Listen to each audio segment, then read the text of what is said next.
Welcome to the D&D Fitness Radio podcast, brought to you by your hosts, Don Saladino from New York City and Derek Hansen from Vancouver, Canada.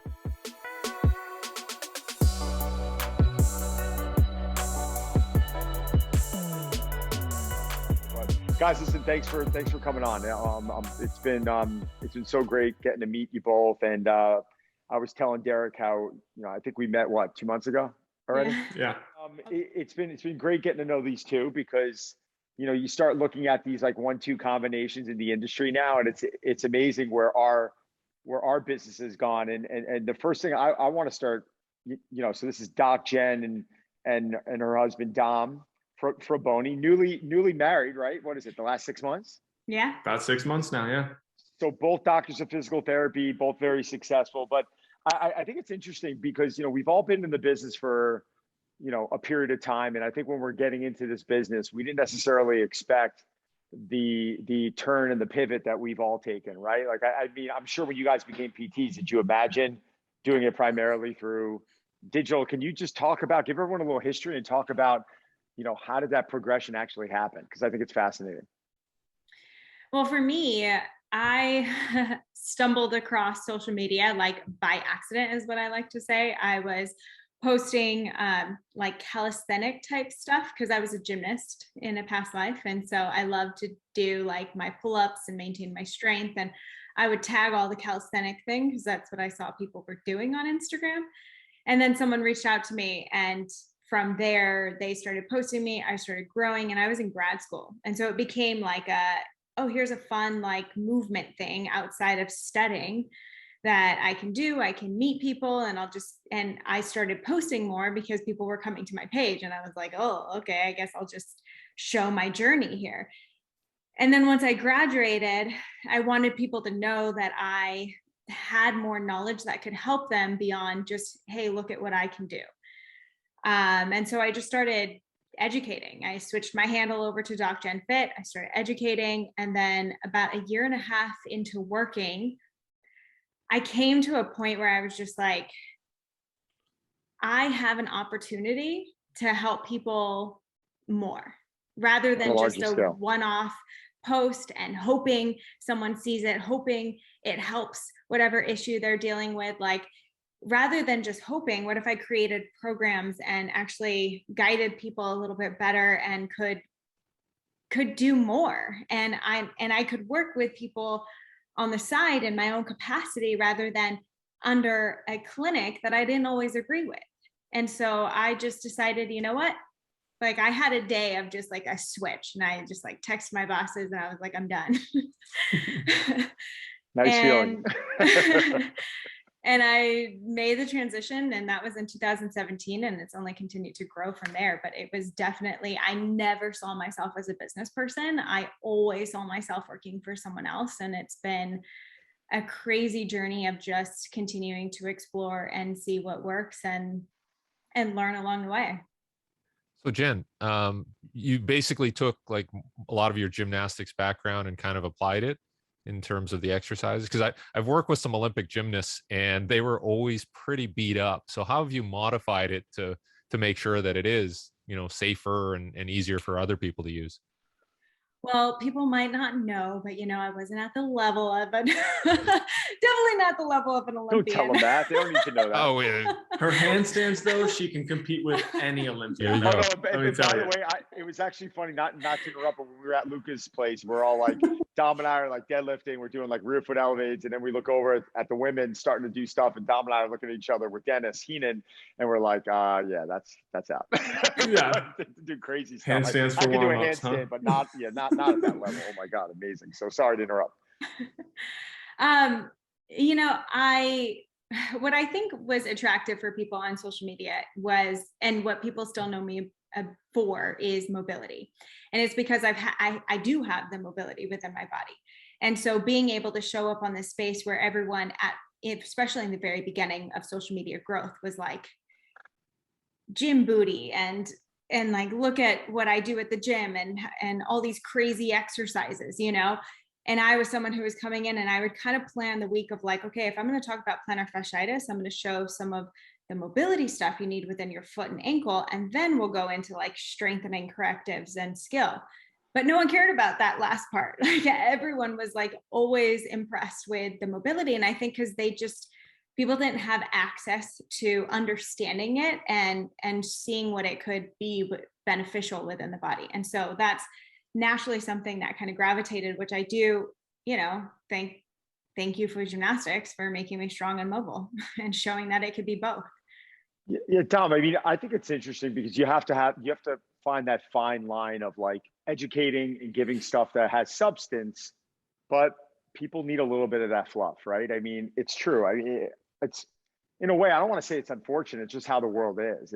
I think people have taken it way too far in one direction, but it seems like you guys, because you are a team, and I want to get into Dom in a second, but you guys have found a good formula to turn around and make it fun, make it playful. But on the other hand, like I was commenting the other day, on that sleep, routine that you had, like you made it playful, but I was looking at it, I was like, no, this all makes sense. This is really good stuff. I mean, Dom's post this morning was hilarious. I was laughing my ass off.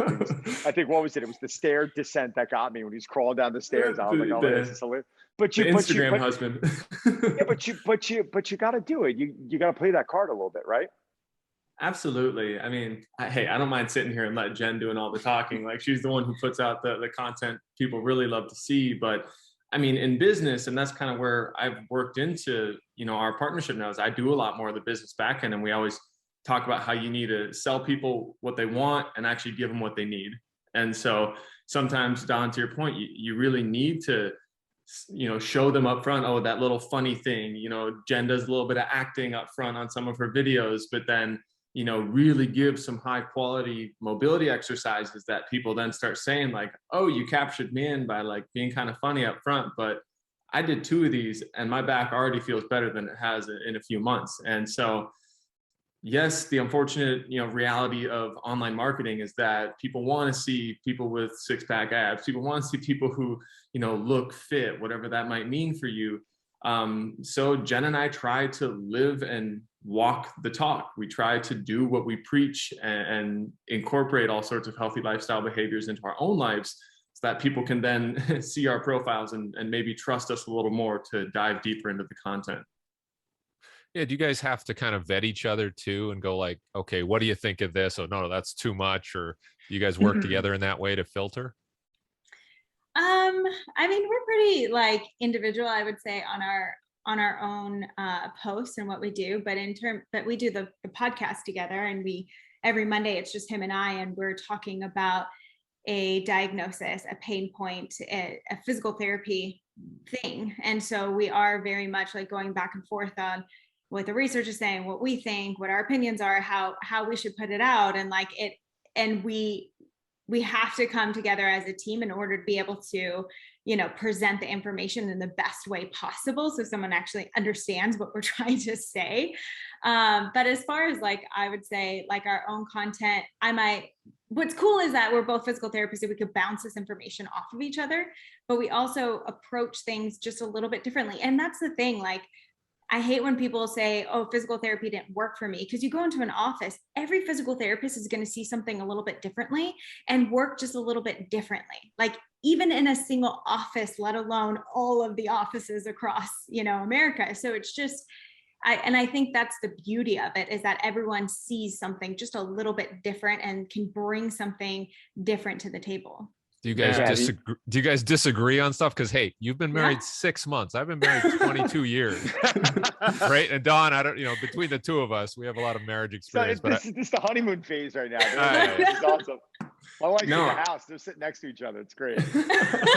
I'd say the blessing is like, when we met, we were at a physical therapy conference, and we just realized that we both have some pretty similar, if not identical, foundational principles, values, things like that. So beyond that, if we approach something slightly differently, I think we're both able to see, there's a term I like to use, we live in a same pig, different blanket kind of world. So many people are out there doing something, thinking they're doing something different and special, but really we're all trying to attack the same, core foundation in the human being. And we both really like to see someone as a human being, and okay, how is what we're doing affecting the whole system? And we both know that if we might approach it a slightly different way, that the way the other person is talking it through or thinking about it has merit. It might just be skinning the cat a different way per se. So I really love that this podcast was kind of born out of when quarantine hit. We were just like, hey, what can we do together to keep our minds active on learning more of the current, research, learning together. And that's really what it's become. We kind of have a mini masterclass together once a month to record 3 or 4 of these PT pearls and talk through a bunch of these diagnoses, pain points, things in, common myths in the world of health and fitness. So it's been super fun being able to talk them through together, sometimes not agree exactly, and understand a little bit where the other person might be coming from in those instances. So I feel that the people in the industry who have found a level of success, timing's got something to do with it, because early on when someone's gotten involved with social media and they're kind of at the forefront of it, the algorithm was different, growth was different. I think brands are looking at these accounts differently. And now this has really turned into a business for a lot of us. But I think what's most impressive about you two is you're both PTs, you both have very similar backgrounds, but you both complement each other just beautifully by, I think, recognizing what one is really good at and where the value should be and where the other one needs to focus on also, right? And that was the first thing when I met you both. I was like, oh wow, they're both PTs. And then I was talking to Dom and I'm like, well, Dom, what's your day-to-day? And he was explaining to me a bit. And you both need each other, right? It's like my wife and I. Like if she left the business end of what I'm doing right now, like what good am I? Like I'm not going to be able to scale and do the things that I'm doing. And I recognize that. She on the other hand understands that I need to be doing my end. So how'd you guys come to that realization of you do this, I do this, and let's just keep it clean and move on from there and become successful? Because I think that's fascinating. I mean, it was kind of by chance with some of this stuff. He would, before quarantine even hit or anything, he was kind of coming in and saying, oh, this stuff, you don't have organization here, or here's where you can create some ease for your team and some of the members. And he even came in and did like a summit for all of us and like organized the team, organized our values, organized communication. And and then quarantine hit and a lot of his personal clients went away. I was all online. So this was like something already familiar to me. But for him, a lot of his main revenue and source was all in person and building what he built from himself. And so all of a sudden he's like, well, give me stuff to do. And I was like, are you sure? Well, there's like 300 emails I'm never going to answer. There was more like 700 emails. But and he ran with it, right? Yeah, it was, I mean, kind of the first question you asked, like, did I ever think I would be at this point coming out of PT school? Like, not a chance. I graduated in 2018. I thought I always wanted to. Jen says she didn't want to be a business person or an entrepreneur. Like, I always wanted to be more in the entrepreneurial realm. I was trying to push the envelope in the world of PT on how we could better market ourselves, get access to good healthcare and wellness information to people. Because I just think that's something that we do an awful job at across the fitness industry and the healthcare industry. We don't provide good, accessible healthcare information to people. And so when I came out and I saw what Jen was doing, I'm like, this is incredible. And I was trying to build my own practice, but that collapsed.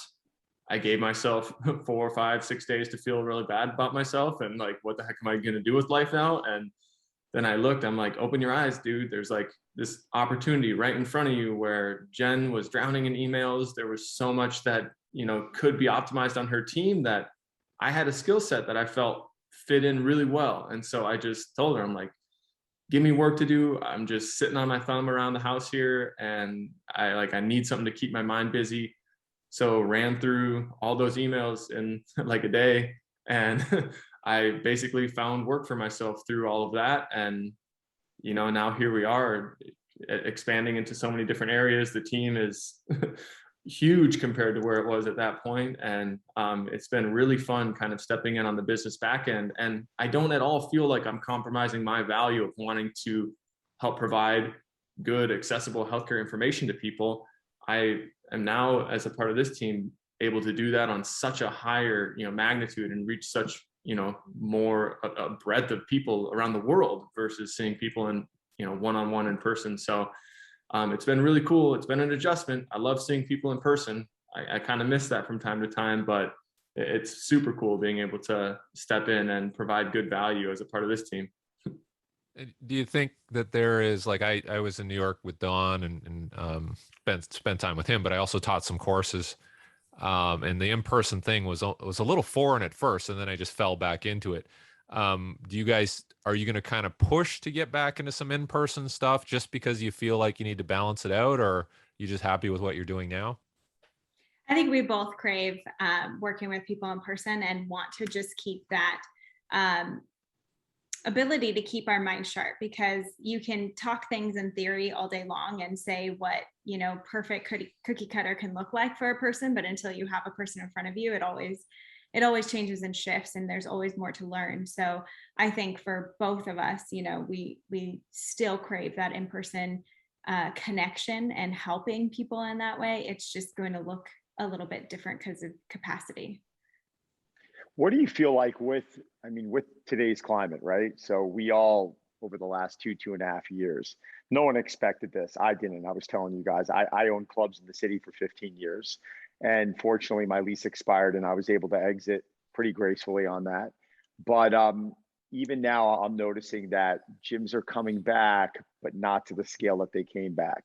PT is deemed medical, of course. So, I mean, I know a lot of therapists that throughout the process, they're able to keep things going, not at the level, you know, not at the level. They're able to keep their kind of, finger on the trigger a bit. But how do you feel about where, you know, this is all going from a wellness standpoint, a fitness standpoint? Do you feel like that, you know, in a couple of years, online is still going to be pumping, still going to be going strong? There now, people have gained such a trust in that they're not really going to fully restore to going back into these brick and mortar facilities, because even you guys, like what you've created with, I'm trying to think, what's it called? Is it your body challenge, or you have a specific challenge that you guys offer, correct? Mm-hmm. Yeah. And this is pretty much like, it's a typical challenge, but it's a mobility challenge. It's working core, it's working mobility. I think it's 30 days, right? Mm-hmm. Yeah. And we try to just bring all aspects of it, but really what I hope and prove to people through this time of not being able to see your practitioner all the time and get that hands-on treatment is that your practitioner should be there to facilitate your pathway and not to fix you. And my hope is that people seek resources to continue to seek that facilitation and not that reliance. And that's my biggest thing is like, okay, well, you couldn't go and just get adjusted all the time, or you couldn't go just get a massage all the time. So what did you do for your body, and how could you adjust that? And not that we need to lose that in person, but how do we continue to facilitate that pathway? So and it blows my mind, because if you are able to help someone find that path into their own bodies, then they know that they come back to you, and you're the reliable source. You know, you don't have to live in scarcity of like, oh, if I fix them, they're gone. It's I facilitate them, and it's a lifelong journey.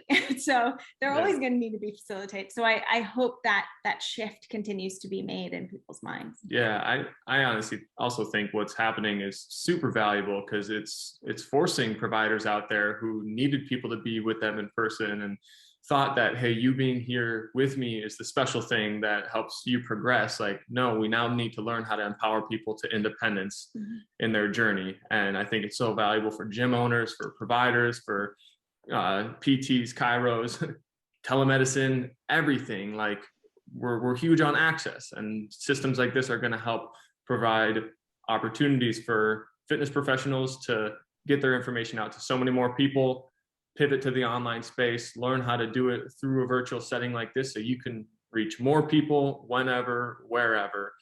And I always think that coming out of a couple of year stretch like this, like, we're not going to completely go back to normal. Things are going to look different in this industry, and there's going to be so many more opportunities to have online resources or remote type resources for people.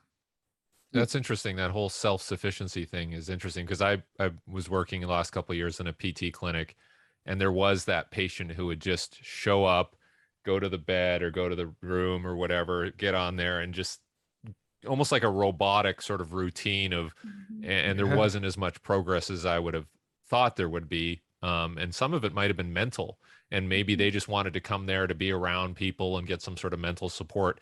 So do you think you're able to provide that as well with through the online medium? I think it always looks a little different. And I think that's why I'm never like against manual treatment. Manual treatment is so valuable because it provides that touch, that access into someone emotionally as well, for the pain that they're experiencing. Pain is such an emotional journey, right? So I do think that that's valuable. But I think what's cool is that, one, we can teach someone how to do it themselves. What if they get a Coregeous ball or tune-up fitness balls, or learn how to access this touch within their own bodies, and we're still here virtually to connect with them and have them feel that and guide them into their body in that way. I think there's still opportunity to be able to get that touch response without physically having to do it.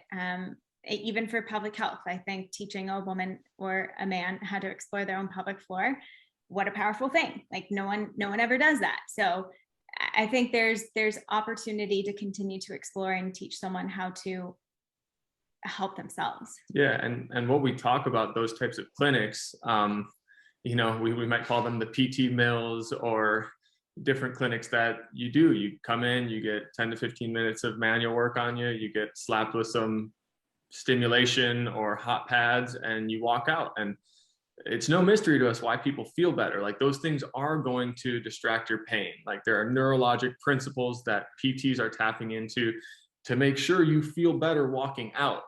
However, those principles we know and we learn in schools don't have a lasting effect beyond 48 to 72 hours, which is why you come back 3 days later. So that is the exact system of dependence that we don't want to completely sell people into, but providers are amazing marketers. So if you're somebody who's listening and you're like, oh, wow, I just go into a PT, or I just go into a chiro 3 times a week, and they've told me I need to come back in until oblivion, that's the type of provider that we want to steer people away from. How can I do manual stuff? Like we just said, we love seeing people in person. I love putting hands on people. It's a great way to get them to trust me, to say, hey, I can help your pain now. And now I want you to go home and do this for the next 2 weeks and come back in, because that's going to help you keep your body there. That's going to help you keep the slack in the system that I'm helping you get by doing my magic manual techniques. Like there's nothing special about any manual technique. You can take peanut butter and rub it on someone's shoulder with a spoon, and it's going to help their pain go away. It's how do we keep someone there, and how do we give them the tools to find that themselves in home? I was laughing when you passed the comment earlier about how some people say, oh, well, PT doesn't work for me, right? And I think the example that I always give, it's like when someone comes to me and they ask me about something, I'm like, I don't know. Like you're asking me right now, do I like going to restaurants? It's the example that I give. Like if someone asks me a general question, like, do you like restaurants? I'll be like, I like good restaurants. I've been to some terrible restaurants. I've been to some mediocre restaurants, and I like restaurants that are really good. So what are you asking me here? Yeah. And my big question is, unfortunately, people have had poor experiences, or nowadays with things like streamlining online, and I think maybe some type of fake doctors out there, or coaches that aren't really coaches. They're more influencers, because I believe there's a difference. There's an influencer. Well, this has worked for me. And there is a coach, somebody who's put that time in. How do you guys, and you don't have to have an answer here. I think this is a question I've been asking myself for years. How do we regulate this stuff online now? Like, how is it, there is so much, people have so much access to so much information. And I can just, you can have someone that just looks smart and that moves really well and can talk the talk, but they have no qualifications, yet they're able to put information up there. And unfortunately, this information can really hurt someone. Have you guys thought about that at all? Like how can we make this, how can we regulate these, put some systems in place that are going to actually regulate the information that, John Smith in the Midwest is listening to, on the internet? I guess it's hard to say like how the degree to which we're hurting someone. Like one of my good PT friends always says, it's like, we're not surgeons out here telling people to cut themselves, right? We're telling people to move. Some do it better than others, and some have better, they're especially when you talk nutrition, well, then we can get into some dangerous emotional eating, that kind of happens. But to what degree are we causing harm? And if someone doesn't really know what they're talking about or saying, but they're still getting someone to try to get off the couch and move, is that more beneficial or less? And so I like to just think about it in a way of like, how can I continue to reach those people that want the quick fixes, that want that quick adjustment and feel good in that moment? How can I reach them so that I can start to move them along a different path, rather than how am I fighting the person whose information I don't agree with? And there's no harm in it. Like, someone wants to go and feel good for a minute and get a quick fix. Like, there's no harm in that. That's cool. You can do that. So I'm not fighting you. I'm just saying, how can I continue to better my information so I can reach those who I feel like need it most? And that's personally where I like to focus, rather than all of the other stuff, because that's just too overwhelming. I can't control that. And hopefully they're getting people to move and start the journey. And we find more and more, I mean, to kind of address like, how are we to police this or monitor information that gets put out online? Like, really, I think the onus gets to be put on the people consuming the information. And I always encourage people more and more and more. It's like, you need to triangulate your data that you're finding online. And unfortunately, a lot of the people that we think might be doing it less than optimally or with not the greatest intentions are the people who are trying to tap into those easy marketing tactics, like the lose weight quick, or get a six-pack quick, or, build your booty like so-and-so model or actor. And, those are all great tactics, but then what's their product look like? So, what I always like to encourage people to do is listen to shows like this, get recommendations or examples of 2 or 3 or 4 trustworthy resources in a specific area. And then any random marketing thing that gets thrown in your face online, go and try to search for that in your other trusted areas. Like, if you see something in health and fit or lifting or weightlifting for that matter, I'm going to go to Don's page and check, like, okay, is this something that Don would stand behind? Like, does this kind of line up with do your due diligence? You're basically telling people that, it's like, it's anything else now. Don't just click and buy the first thing that you see. Like, you need to, or with nutrition, like, find your 4 or 5 sources that you can trust and have the credentials, and kind of check that with those sources before you go and buy a random program that says we're going to help you lose X amount of weight. So yeah, I think it's really tough, but to Jen's point, I don't want to be somebody who's trying to tear down what other people are doing because they have a huge following, and I need to be the warrior or the savior who saves people from them. Like, people don't hear that. It's only going to create a culture of more like arguments and more people saying like, oh, but that helped me and now you're wrong. And so we like to say, we're going to put out great information, and people who want to grab onto this, stick around, And stay in our own lane, and focus on ourselves, which is great, and inspiring other people, which I think you guys are doing a great job. Sorry, Dave. Do you guys have some technical guidelines, simple stuff around just mobility, increasing mobility? And I know there's a lot of different techniques. There's stretching, there's yoga. I know I did some work with Don when I was there. We did some circuits, and that even just doing some weightlifting circuits with a barbell, I felt like I had more mobility. But what are some basic guidelines that you guys provide for people who are just generally stiff and may have chronic pain? And what are some things that you provide? One of our first places that we always tell people to start is just with the breath, because if you can start to hone in on what your breath is even doing, you're going to start to feel the baseline and the range of your body. Like, a lot of times we are so stiff, not even knowing it. We are so holding so much tension. We'll go to a massage therapist or a physical therapist and they're like, relax. And you're like, I am, because we don't even have that awareness within our body. And I think if you want to increase the stretch, increase the range of motion, even just try to release some of the tension, mobility starts in understanding how to relax. And so getting that simple breath pattern of wrapping a band around your low rib cage, or wrapping a sweater or a towel or something, holding it nice and tight so that you could feel where that breath is expanding from, and trying to, and I like to even sometimes coach it in front of a mirror, like go in front of a mirror. Is your neck moving? Are your shoulders elevating as you take a deep breath in? Well, can you get that to expand around that towel or that blanket or whatever it is around that low rib cage a little bit more, relaxing that neck, not having those muscles turn on, and then just do nice, slow, really long, deep breaths in and out through your nose.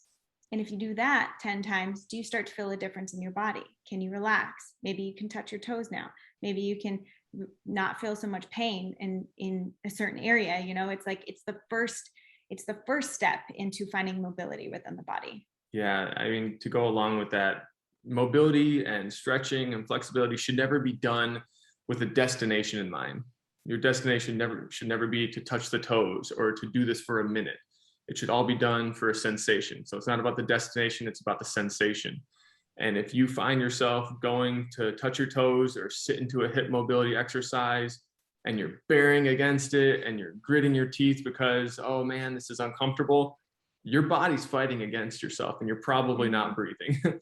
And that's probably creating more tension in the system. So if the purpose is to try and obtain more range of motion at a certain joint, we need to let our body feel safe in that position. And to do that, we need to breathe. And we need to breathe parasympathetically. Like Jen said, we got the sympathetic, which is the fight or flight, parasympathetic, which lets us get into this restful, digest mode. And if we take long, deep breaths with long exhales out our nose while we're doing mobility, we're going to be focused more on the sensation. So I always tell people, do it for 10 of the longest breaths you can, not for a minute, right? And that I find. Sorry. Go ahead, Dom. Sorry about I was just saying that I find people have so much more success in. Do you feel like that's the biggest mistake that most people are making? Because when someone's seeing progress, right? Like you very rarely hear like, oh my God, I'm enjoying the program and oh my God, I'm seeing so much progress, but I can't be consistent with it. Normally when you're seeing progress with something, that's what keeps bringing you back every day. And do you think that's been the biggest mistake with flexibility work, mobility work, however you want to define it? Do you think it's because people aren't necessarily relaxing into the stretch and they're not really approaching their mobility work with any purpose? They're just kind of going in there and frivolously throwing things in the air and not really understanding, how to approach it. They're not really putting any systems in place and they're just kind of going in there. It's like a workout. Imagine just showing up and just like, oh, I'm just going to do a whole bunch of stuff and just hope it sticks. Like, do you feel like that's been the biggest problem? I mean, I think intention is everything. So whether you're going to just breathe, just passively stretch, actively stretch, load it with a barbell, there has to be an intention in the purpose of what you're doing it for. And so many people, it's just like, oh, I was told to do that, or that looks cool, or, like there's a lack of intention. And so my whole purpose and what I do in putting things out is saying, hey, I don't know if this is going to work for you. I don't know, how you're going to feel. However, I know that my intention is to educate you on what it's doing and why, and how you can start to adjust it based on what your body is saying and responding. You might not need it. It might be something that's like, I don't need this passive stretch. I already have that range. Cool. How can we load it then? So I think one, not just doing what your body likes. A lot of people like doing yoga because they're already flexible. I like doing this. I can do it. But then we lose that loading response and we lose that ability to really generate that force within that range. So I think continuing to find what is the intention, what does my body need? And that's a like Dom said, that's a continual journey. That's a continual learning process. And my goal is never to bring someone to like, you're the mobility god. Like my goal is to continue you along your journey of just listening to your body, being able to tap in, tune in, and adjust as needed. You guys provide obviously great advice for people out there, consumers. Do you do any teaching for other professionals? I'm always curious about that and how people want to expand sort of their reach. I mean, I think that's the cool thing about the programs and the information that Jen puts out. I mean, it's never been intended for professionals. Our podcast was never intended to reach other PTs. But, some of the greatest feedback we get are when colleagues of ours, whether they're PTs, people I went to school with or met through our professional organization, reach out to me and say, I was listening to your podcast this morning, loved it. I looked up this one on sciatica, it gave me a few different ways of, thinking about something before I went into the clinic.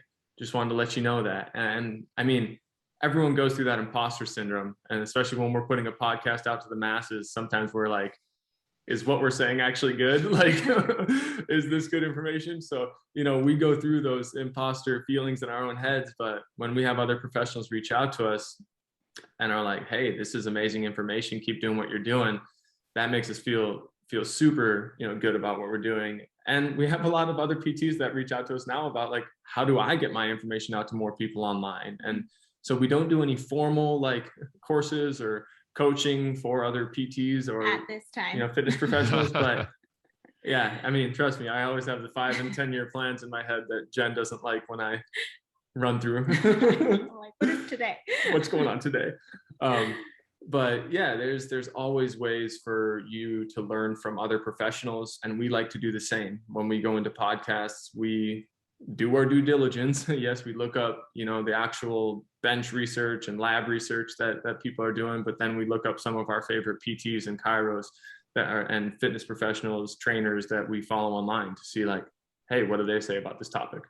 Well, that's great, because I was going to ask Dawn, like, you provide obviously great information on the exercise front, but are there people reaching out to you that ask like, hey, Dawn, I want to do what you do. How do I reach people from a business point of view better? Yeah, I mean, I think it's much younger. Well, that's not fair also, because I think there's two different categories here. I think there's the young professional who's just getting started. That's like, how do I get to this specific spot? Like, there's so much information, and that person, I'm like, listen, you got to put your reps in. Like, you gotta either work in a facility, you got to work with people. I still believe even nowadays with this whole digital world, you need that in-person time, that time that you guys put in for a while and you guys understand. I believe that you have to have it. And then there's the other person, we were talking about, I could bring his name up because we were talking about recently, Kenny Santucci, who was at the event that Jen and I spoke at. He's been in the business a while, and he's asking, well, like, where do I go? And I think he's in this weird transition of, he has a brick and mortar facility and he sees people having success in the digital world. And the advice that I give is like, you got to own it in here first. Mm-hmm. You can't fake this stuff. You can't turn around. A really, really fast story, but just the other day I was talking to one of the coaches that works with one of my people that we share. And we went through an idea, and she was talking about the idea, and I brought it up. I was adding some value to it, and you could just tell she didn't feel it. And I was like, listen, sleep on it. Let's talk about it next week. And she came back and she's like, I got it. I'm like, what do you got? She starts spitting out this idea that's a little bit of a different concept, similar, but you could just tell it was in here, and she had this passion over it. And I think that's got to be kind of square one of your plan. If you're jumping into something and you just don't have it in here, if you just don't feel it, even Facebook, like when I was told to start on Facebook 10 years ago, at the time, I wasn't feeling it, right? Social media, I was like one of those like, oh, I don't know, it's my private life and this and that. Now I enjoy doing it. Like I have a little bit of passion for this. I know it's sometimes for some people it seems tedious, but you got to have it in here. And that's my piece of advice. If you're getting into something just to get into it because someone else thinks, well, I became successful doing it, then if you're not feeling it in here, then I think it's a waste of time. You're not going to be good at it. 100%. If you're doing it for the results of what you think should happen, then you're not really doing it for the purpose of what's behind it.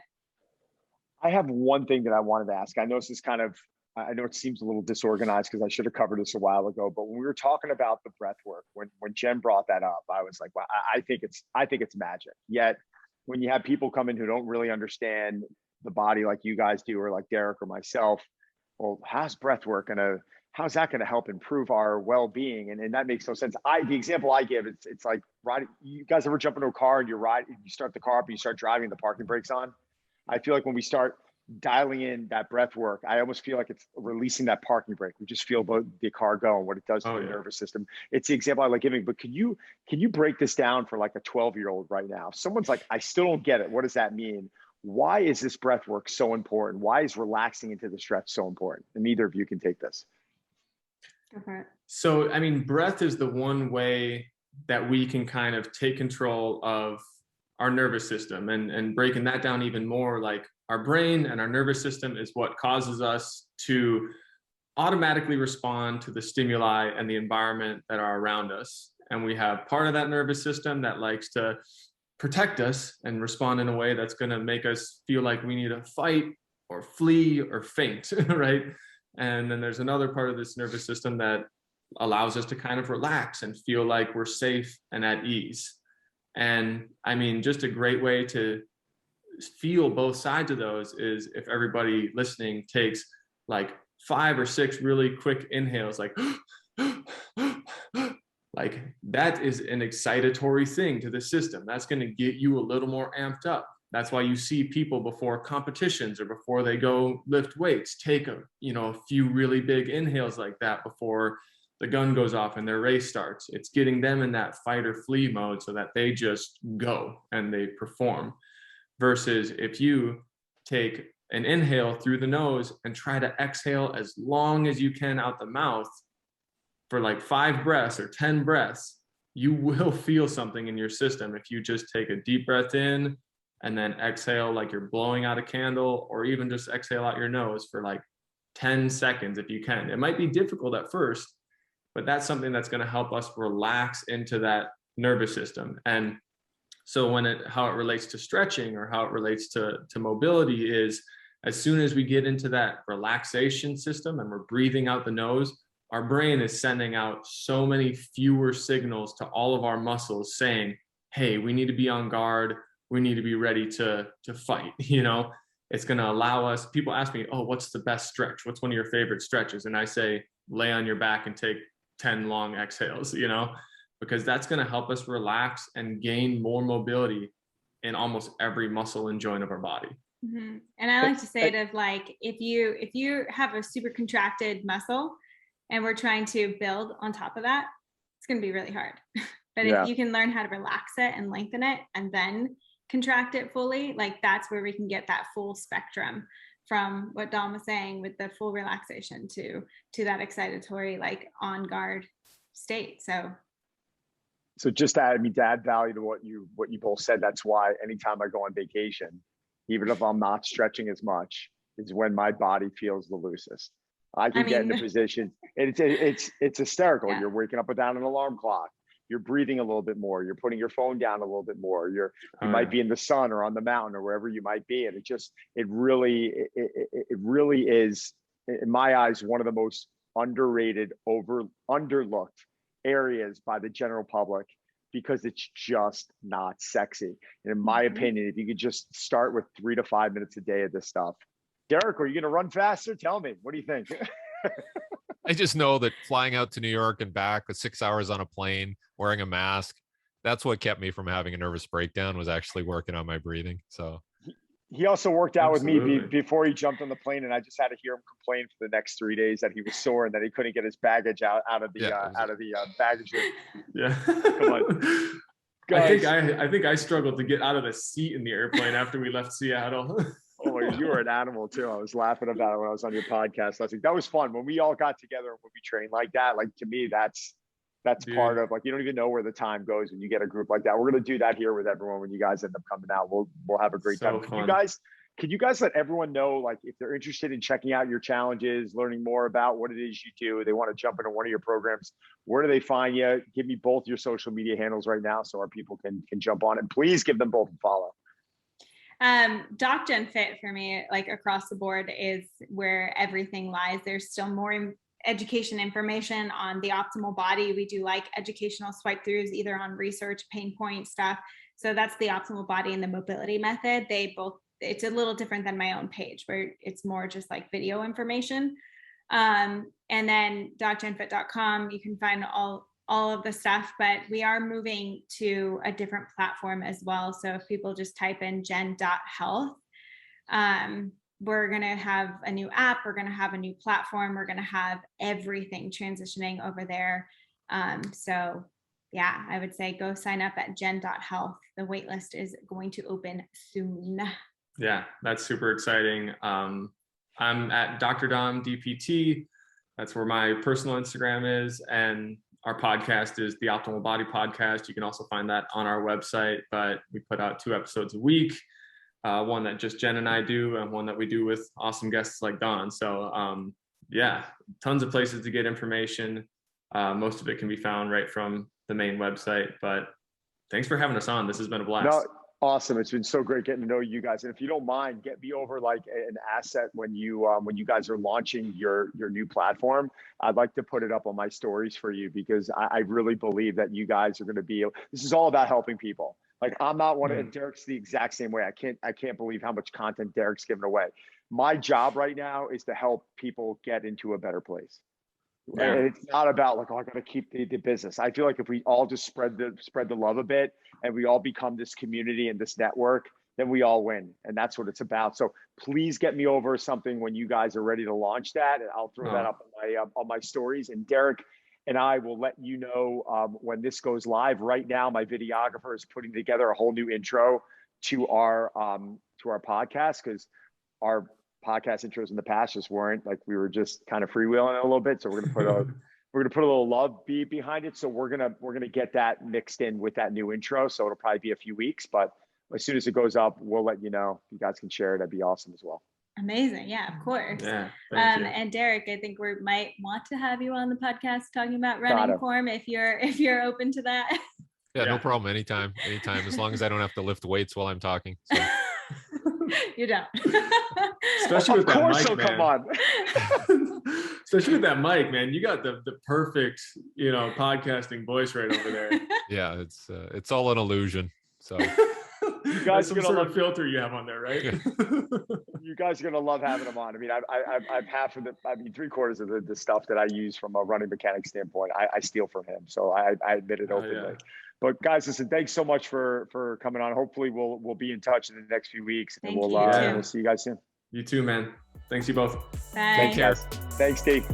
Take care.